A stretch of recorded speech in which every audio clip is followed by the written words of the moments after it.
ओम शांति। क्यों आते हैं हम इस दुनिया में? हमारे जन्म का कारण क्या है? क्या आपने कभी सोचा है कि आपका जन्म क्यों हुआ? क्या यह सिर्फ संयोग है या इसके पीछे कोई गहरा आध्यात्मिक रहस्य छिपा हुआ है? तो देखिए, आत्मा खुद चुनती है अपना जन्म, अपने माता-पिता और अपनी परिस्थितियाँ। इस वीडियो के माध्यम से आज हम जानेंगे कि आत्मा की उस दिव्य यात्रा को जो जन्म और मृत्यु से परे है। अगर आप जानना चाहते हैं मैं कौन हूँ और क्यों आया हूँ, तो ये वीडियो आप अंत तक जरूर देखें। आत्मा का शाश्वत स्वरूप और जन्म की प्रक्रिया। आत्मा कहाँ से आती है? देखिए, हम सिर्फ यह शरीर नहीं हैं, हम उस अनंत शुद्ध चेतना के अंश हैं जिसे परमात्मा कहते हैं। आत्मा का जन्म नहीं होता, वह शाश्वत है, अनादि और अनंत है। पर जब आत्मा इस भौतिक संसार में आती है तब वह शरीर धारण करती है, लेकिन आत्मा का मूल स्रोत वह है परम सत्य ईश्वर, जो कभी नहीं बदलता है। आत्मा एक चमकता हुआ प्रकाश है जो ईश्वर से आया है। ठीक वैसे ही जिस तरह से सूर्य से किरणें आती हैं, एक किरणें ही हम सब आत्मा हैं। लेकिन जैसे जैसे आत्मा माया के पर्दे में लिपटती जाती है, वैसे वैसे वो अपनी असली पहचान भूल जाती है और तब शुरू होती है जन्म और मृत्यु की यात्रा। आत्मा और शरीर का अंतर क्या होता है, यहाँ आपको एक उदाहरण देते हैं। शरीर हमारा एक कपड़े की तरह होता है और आत्मा उस व्यक्ति की तरह होती है जो कपड़े पहनता है। जिस तरह हम पुराने कपड़े उतारकर नए कपड़े पहनते हैं, वैसे ही आत्मा एक शरीर को छोड़कर दूसरे शरीर में प्रवेश करती है। लेकिन हम कपड़ा नहीं हैं, हम वो हैं जो कपड़ा पहनता है। यही अंतर है आत्मा और शरीर में। शरीर नश्वर है, इसका जन्म होता है, ये बूढ़ा होता है और एक दिन मर जाता है। लेकिन आत्मा कभी नहीं मरती है। इसलिए जब हम ये सवाल पूछते हैं कि हम कहाँ से आए हैं, तो उत्तर यही है कि हम ईश्वर से आए हैं, हम ईश्वर के अंश हैं। और कई लोग कहते हैं कि हम ऊपर से आए हैं और ऊपर ही जाना है, वही वापस जाना है। यही आत्मा की यात्रा है, यही जन्म की प्रक्रिया का रहस्य है। ईश्वर का दिव्य नाटक, सृष्टि की योजना का ईश्वर का दिव्य नाटक, सृष्टि की योजना, माया और ईश्वर का लीला सिद्धांत। संसार को एक दिव्य नाटक क्यों कहा गया है? देखिए, ये संसार कोई संयोग या गलती नहीं है, यह एक दिव्य नाटक है, एक लीला जिसे स्वयं ईश्वर ने रचा है। लेकिन सवाल उठता है कि ईश्वर को ये सब करने की क्या ज़रूरत थी? वो तो पूर्ण है, पूर्णता का स्रोत है, फिर सृष्टि क्यों बनाई? तो देखिए, ईश्वर ने हमें स्वयं को, अपने आप को जानने के लिए, स्वयं को पहचानने के लिए ही ये सृष्टि रची है। यह एक बहुत ही सुंदर और गहरा विचार है। उन्होंने यानी ये सब कुछ विकास की एक योजना है जिसमें ईश्वर स्वयं को विभिन्न रूपों में प्रकट करता है। माया ईश्वर की रचना का पर्दा। अब इस लीला को पर्दे के पीछे से देखने के लिए ईश्वर ने एक शक्ति बनाई है, माया। माया का अर्थ है भ्रम या पर्दा। यह वही शक्ति है जो आत्मा को यह विश्वास दिलाती है कि वो केवल शरीर नहीं, केवल मन, केवल सीमित है। जबकि सच्चाई यह है कि आत्मा असीमित है, परमात्मा का ही अंश है। माया हमें ईश्वर से दूर करने की कोशिश करती है और हमें ये भुला देती है कि हम ईश्वर से जुड़े हुए हैं। इस तरह से संसार एक रंगमंच बन जाता है जिसमें हर आत्मा अपनी अपनी भूमिका निभा रही है। संसार एक नाटक क्यों है? जैसे नाटक में हर पात्र का एक उद्देश्य होता है, कोई राजा, कोई सेवक, कोई नायक, कोई खलनायक। ठीक उसी तरह इस दुनिया में भी हर आत्मा को एक भूमिका दी गई है। लेकिन मज़ेदार बात यह है कि नाटक के अंत में जब पर्दा गिरता है तो सब अपने असली स्वरूप में लौट आते हैं, और वही है अपने आत्मा की वापसी, एक शुद्ध यात्रा ईश्वर के पास। और अगर हम इसमें फंस जाएं तो दुख पाएंगे, लेकिन अगर इसको ईश्वर की लीला समझकर देखें तो जीवन एक सुंदर यात्रा बन जाती है। ईश्वर का यह नाटक कोई बंधन नहीं, एक अवसर है अपने आप को फिर से जानने का, उस परम स्रोत तक लौटने का जहां से हम आए थे। यह समझ ही जीवन को गहराई देती है और जन्म के रहस्य को उजागर करती है। कर्म का सिद्धांत और जन्म का रहस्य। पुराने कर्मों का वर्तमान जीवन से संबंध। कर्म कैसे हमारे जन्म को प्रभावित करता है। हम अक्सर ये सोचते हैं कि किस्मत क्यों ऐसी है, मुझे ही यह जीवन क्यों मिला है, यह परिवार, यह परिस्थितियाँ। तो देखिए, ये सब यूं ही नहीं होता है, इसके पीछे है एक अदृश्य लेकिन बेहद शक्तिशाली नियम, कर्म का सिद्धांत। कर्म क्या है? हर विचार, हर भावना, हर क्रिया, ये सब एक ऊर्जा है जो ब्रह्मांड में छोड़ दी जाती है और ब्रह्मांड इसे संभाल कर रखता है। यही ऊर्जा आगे चलकर हमारे जीवन में फल बनकर लौटती है, कभी अच्छे रूप में, कभी चुनौतियों के रूप में। और कर्म एक तरह का बीज है। जैसे आप आम का बीज बोएंगे तो आम ही मिलेगा, वैसे ही जो कर्म हम करते हैं उसका फल हमें उसी स्वरूप में वापस मिलता है, चाहे इस जन्म में या अगले जन्म का। जन्म का रहस्य, हम कहाँ और कैसे जन्म लेते हैं।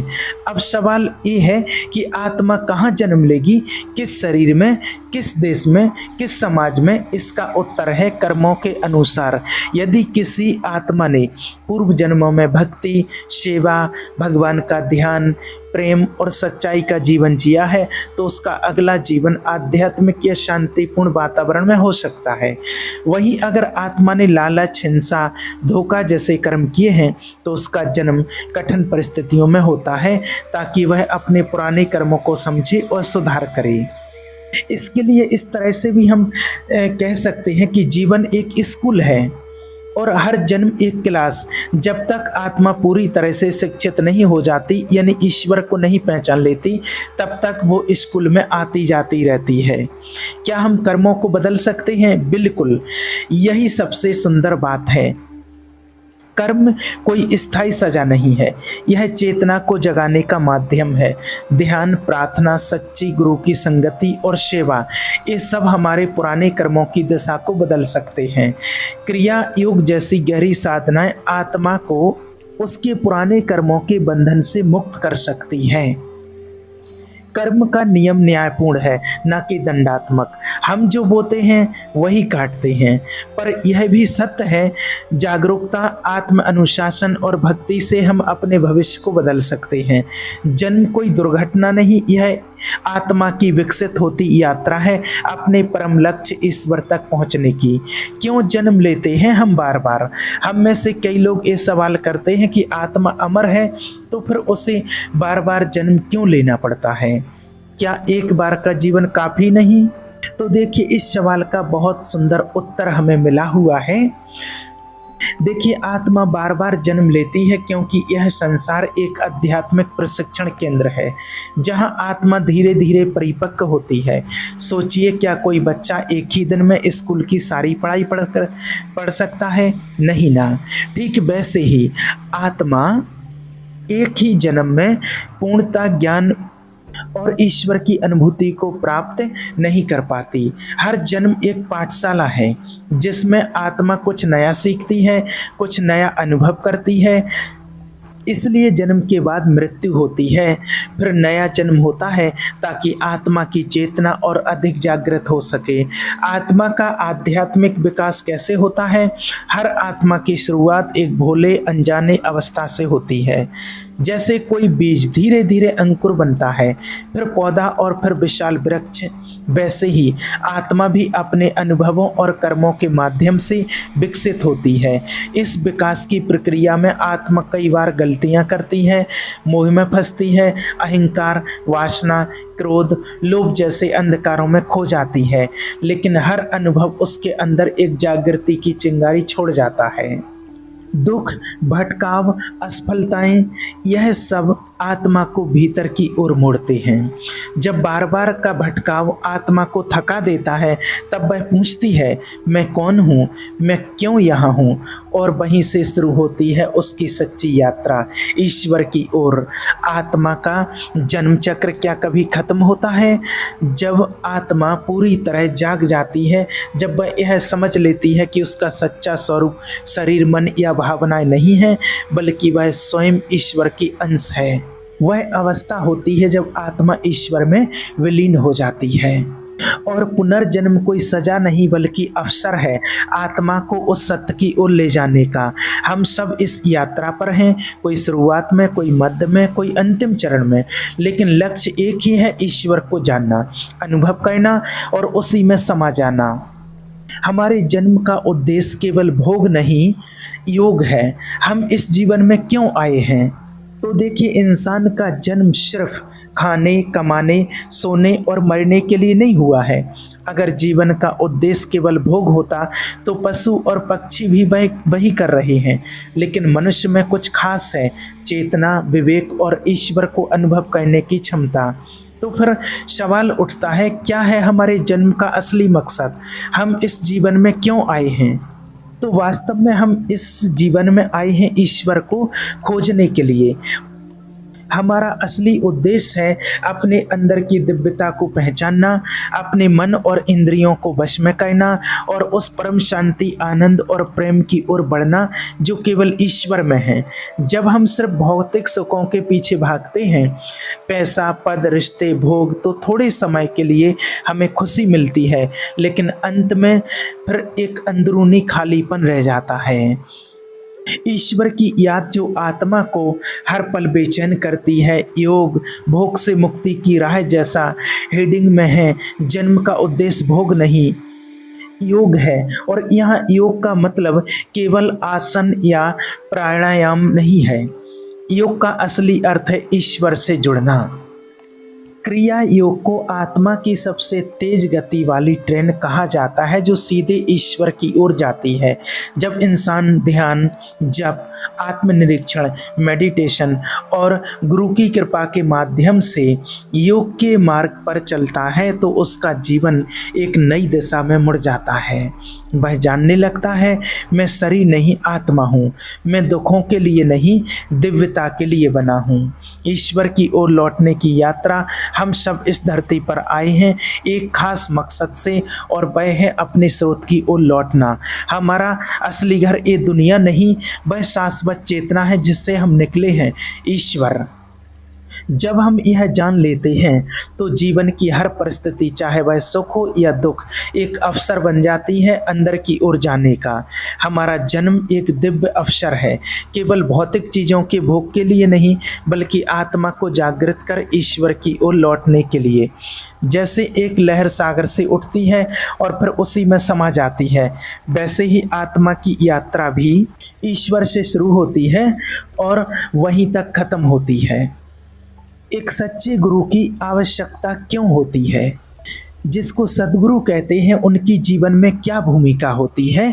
जब आत्मा अपने मार्ग पर चलने लगती है, जब वह पूछती है मैं कौन हूँ, ईश्वर कहाँ है, तब ब्रह्मांड एक दिव्य उत्तर भेजता है, और वह उत्तर होता है सतगुरु, सच्चा गुरु। यानी जब शिष्य भीतर से तैयार होता है तो गुरु उसके जीवन में प्रकट होते हैं।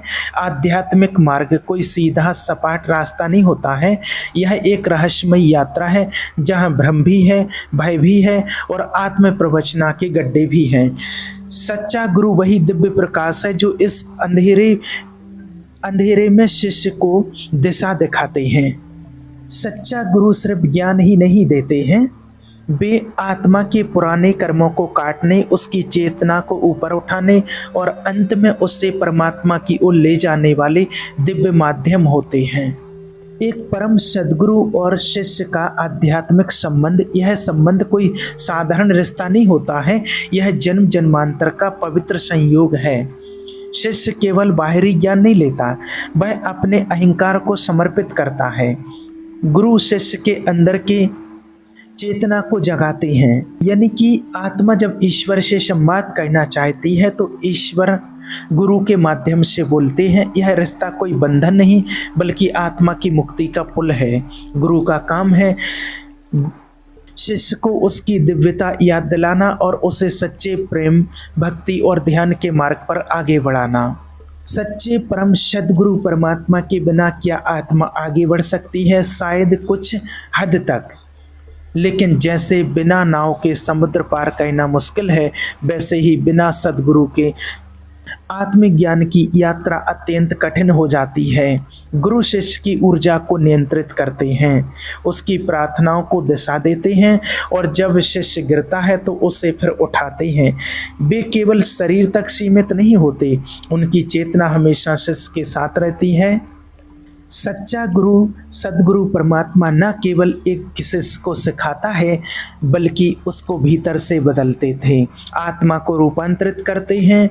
गुरु वह दीपक हैं जो आत्मा के अंधकार को मिटाते हैं। वे केवल शब्द नहीं सिखाते, वे जीवन की मौन भाषा सिखाते हैं जिससे आत्मा ईश्वर से जुड़ सके। जो आत्मा गुरु को पाकर भी पूर्ण समर्पण करती है वह जन्म जन्मांतर सुख पाती है। मृत्यु का आध्यात्मिक रहस्य। देखिए, मृत्यु को कभी अंत नहीं माना जाता है। यानी मृत्यु केवल शरीर का परिवर्तन है, आत्मा का नहीं। आत्मा अमर है, शाश्वत है, वह कभी मरती नहीं, केवल एक शरीर से दूसरे शरीर में यात्रा करती है जिसे हम मृत्यु कहते हैं। वह आत्मा के लिए एक ड्रेस बदलने जैसा है।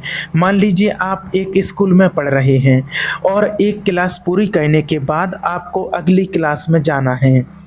मृत्यु भी वैसा ही बदलाव है।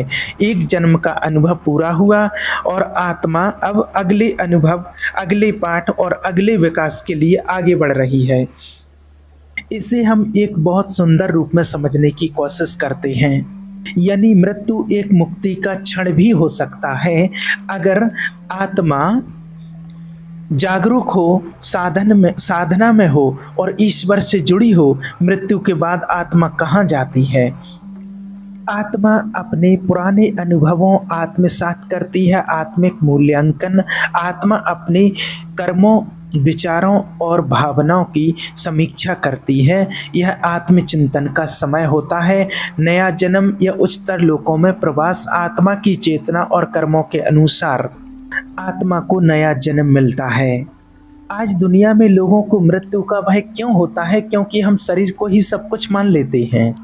परमात्मा हमें बार बार याद दिलाते हैं कि मृत्यु का भय तब मिटता है जब आत्मा को अपने सत्य स्वरूप की झलक मिलती है।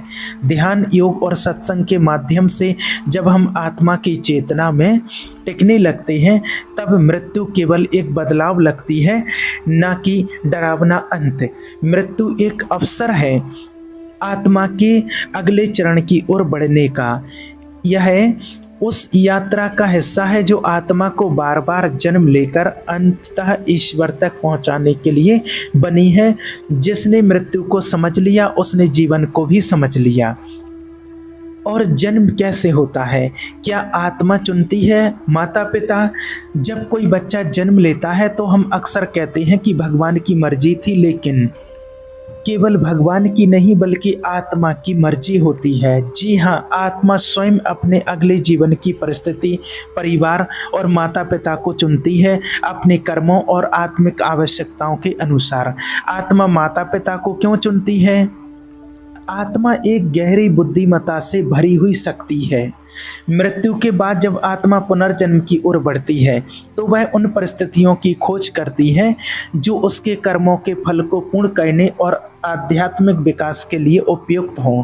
इसलिए आत्मा उस वातावरण में जन्म लेना पसंद करती है जहां उसके पिछले कर्मों का लेखा जोखा संतुलित हो सके, जहां उसे उन आत्माओं, माता पिता, भाई बहन से मिलना हो जिनसे कार्मिक संबंध बचे हों और जहां से उसे आगे बढ़ने का अवसर मिल सके। क्या यह पूरी तरह से आत्मा की मर्जी होती है? आत्मा की मर्जी के साथ साथ कर्म और कर्म का हिसाब भी शामिल होता है। अपने कर्म के अनुसार ही आत्मा के पास विकल्प होता है उसको परिवार चुनने का। कभी कभी वो ऐसे माता पिता चुनती है जो उसे सादगी, और जैसे उसको अगर अपना अहंकार कम करना है तो ऐसे माता पिता चुनती है जो उसे सादगी और सेवा की शिक्षा दें। यदि उसे प्रेम और करुणा का अभ्यास करना है तो आत्मा ऐसे परिवार में आ सकती है जहां उसे दूसरों की देखभाल करनी पड़े। पुनर्जन्म और परिवार का आध्यात्मिक संबंध आपने देखा होगा। कभी कभी बच्चा बहुत छोटी उम्र में भी अपने माता पिता से गहरा संबंध महसूस करता है, जैसे जन्म जन्म का रिश्ता हो। तो ऐसा इसलिए होता है क्योंकि ये रिश्ता केवल इस जन्म का नहीं बल्कि पिछले जन्मों से चला आ रहा होता है। कुछ बच्चे अपने माता पिता के पुराने शुभचिंतक होते हैं। कुछ आत्माएं पुराने कर्ज या वादों को पूरा करने के लिए आते हैं। कुछ आत्माएं या कुछ माँ बाप अपनी आत्मा के प्रिय शिष्य होते हैं जिन्होंने उन्हें जन्म देने का कार्य चुना है। क्या कोई आत्मा गलत परिवार में जन्म ले सकती है? कभी कभी लगता है कि कोई आत्मा एक कठिन या हिंसक परिवार में क्यों जन्म लेती है। तो यहाँ कर्म का गहरा संतुलन होता है। ऐसा जन्म आत्मा के सीखने, संघर्ष करने और कर्मों को भोगने का माध्यम होता है। यही हमारे कर्मों का न्याय है जो कभी गलती नहीं करता है। आत्मा का आत्मविश्वास जो हर परिस्थिति में सीखकर आगे बढ़ती है। हर जन्म एक जिम्मेवारी है आत्मा के लिए और माता पिता के लिए भी। जब हम इस रहस्य को समझते हैं तो हर बच्चा केवल बेटा या बेटी नहीं लगता, वह एक यात्री होता है जो अपनी आध्यात्मिक यात्रा में हमारे साथ कुछ समय के लिए जुड़ा है। कर्म और जन्म। कर्म का नियम कैसे निर्धारित करता है? अच्छे और बुरे कर्मों का फल कैसे मिलता है? यानी जैसा कर्म आप करते हैं वैसा ही फल आपको भविष्य में और अगली जिंदगी में प्राप्त होता है। कर्म ही वह अदृश्य धागा है जो आत्मा को एक जीवन से दूसरे जीवन में बांधता है। कर्म का नियम। ब्रह्मांड का न्याय तंत्र। कर्म कोई सजा या इनाम नहीं है, यह एक स्वाभाविक और वैज्ञानिक नियम है। जैसे गुरुत्वाकर्षण का नियम है वैसा ही कर्म का भी नियम है। हर विचार, भावना और क्रिया एक ऊर्जा उत्पन्न करती है और वह ऊर्जा किसी न किसी रूप में लौटकर आती है, और इसको आध्यात्मिक गणित भी कह सकते हैं। हर अच्छे कर्म का सकारात्मक परिणाम होता है, हर बुरे कर्म का परिणाम आत्मा को सीखने के लिए नया अनुभव देता है जिससे वह परिपक्व होती है। कर्म कैसे अगला जन्म तय करता है? मृत्यु के बाद आत्मा के कर्म एक प्रकार का सूक्ष्म खाता बनाते हैं। उसमें 3 प्रकार के कर्म होते हैं। संचित कर्म, पिछले जन्मों का संचित हिसाब, प्रारब्ध कर्म, डेस्टिन कर्म, इस जन्म में जो फल मिलना तय है, क्रियमाण कर्म, इस जीवन में जो आप अभी कर रहे हैं। जब आत्मा अगले जन्म की ओर बढ़ती है तो प्रारब्ध कर्मों के अनुसार उसे वह शरीर, परिवार, देश, परिस्थिति और मानसिकता मिलती है जो उस विशेष कर्म फल को अनुभव करने के लिए उपयुक्त हो। उदाहरण के लिए, जिसने पिछले जन्म में दूसरों की मदद की हो वह संसाधनों और सहायक परिवारों में जन्म ले सकता है। जिसने हिंसा या धोखा दिया हो उसे कष्टकारी अनुभवों से गुजरना पड़ सकता है सीखने और परिवर्तन के लिए। क्या कर्म से बचा जा सकता है? कर्म से भागा नहीं जा सकता है, लेकिन उसे बदला जा सकता है। जब हम भगवान का ध्यान, प्रार्थना, सेवा, सत्य मार्ग पर चलते हैं तो पुराने कर्म जलने लगते हैं, आत्मा हल्की हो जाती है और जीवन की दिशा बदलने लगती है। कर्म का उद्देश्य क्या है? कर्म हमें सिखाने आता है। वह गुरु की तरह, वह हर अनुभव चाहे सुखद हो या दुखद आत्मा के विकास के लिए ज़रूरी होता है। कर्म के नियम के बिना आत्मा कभी आत्मज्ञान की ओर नहीं बढ़ सकती है। हमारा अगला जन्म संयोग नहीं होता है, वह हमारे ही कर्मों का बुद्धिमत्तापूर्ण परिणाम होता है। जिस दिन हम यह समझ लेते हैं कि हर कर्म भविष्य का बीज है, उसी दिन से हमारा आत्म जागरण शुरू हो जाता है। आत्मा जो ईश्वर का अंश है, उसकी अंतिम चाहत है ईश्वर में लीन हो जाना, उसी चेतना में विलीन हो जाना। मोक्ष का अर्थ क्या है? मोक्ष का शाब्दिक अर्थ है मुक्ति, बंधनों से मुक्ति, कर्मों के चक्र से मुक्ति, अज्ञानता से मुक्ति और बार बार कर्म बंधनों में फंसने से मुक्ति। यह वह अवस्था है जहां आत्मा को यह एहसास हो जाता है कि मैं ना शरीर हूँ, न मन हूँ, न यह जीवन। मैं शुद्ध आत्मा हूँ जो अनंत है, अमर है, अविनाशी है और ईश्वर का अंश है। और मोक्ष की प्राप्ति कैसे होती है? मोक्ष कोई बाहरी पुरस्कार नहीं है जो किसी पूजा पाठ से मिल जाए। यह एक आंतरिक जागरण है, चेतना की उस उच्चतम स्थिति तक पहुंचना जहां आत्मा ईश्वर से एकाकार हो जाती है।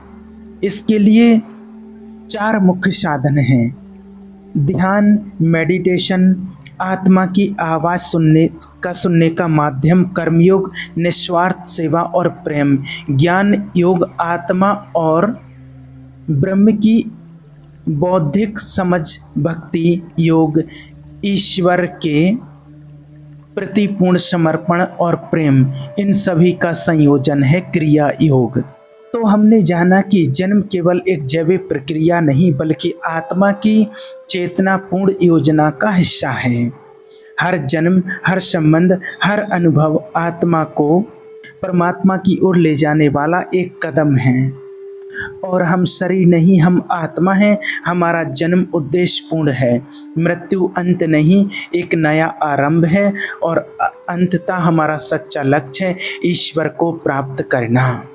और आप इस ज्ञान को अपने जीवन में उतारेंगे तो आप भी ईश्वर को प्राप्त कर सकते हैं। अब समय है जागने का, अपने जीवन को उद्देश्य से भरने का। ध्यान करें, परमात्मा का ध्यान करें, सेवा करें और आत्मा को उसकी सच्ची पहचान दिलाएं। यही सभी आत्माओं की पुकार है। ओम शांति।